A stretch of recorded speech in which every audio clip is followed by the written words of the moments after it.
New banner! Should you summon? Quick answer, no. You really shouldn't. This banner is awful, and thanks for watching the first 10 seconds. For the long answer, let's explain why.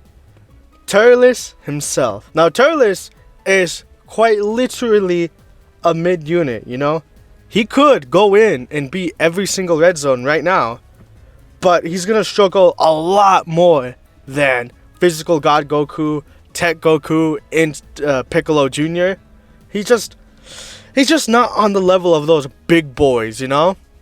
Turles himself, even on his banner, he might not even be the best on his banner. I'm going to talk about these two units in the same vein here, because I feel like, you know, both being banner units, they are very related. So, right here we have Amand and Raisin.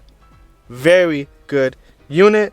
As long as they're in slot 1, they could do a pretty decent job at tanking. Even now, they would get slapped up a little bit, but even now, they're able to tank decently, pretty good.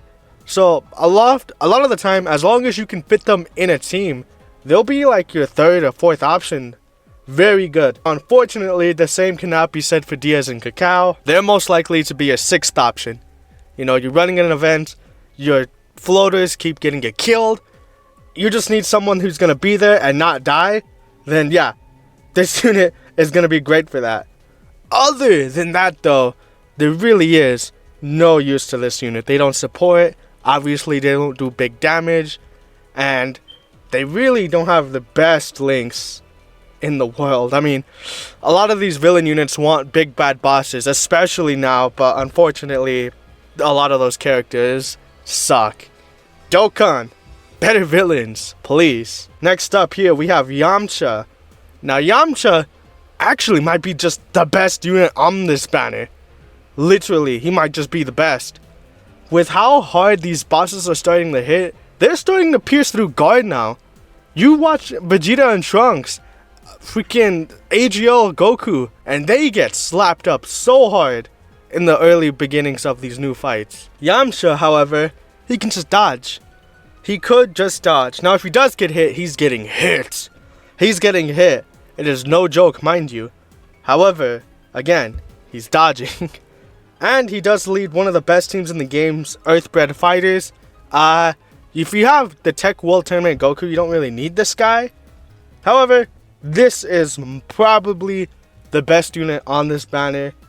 And, you know, not too bad. But then, we get to Tech Bardock. Now, guys, I'm not going to sugarcoat it. Tech Bardock is absolutely dog now. No point in using him. Literally, with how short these fights are, you maybe could get away with using him for a scouter.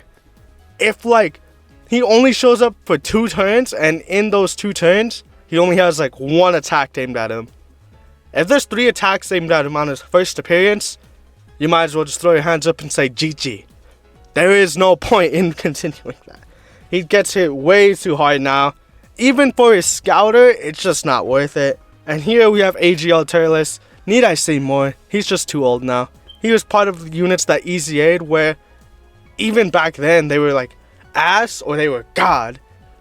If they didn't have this thing, they were ass. But if they did, they were good.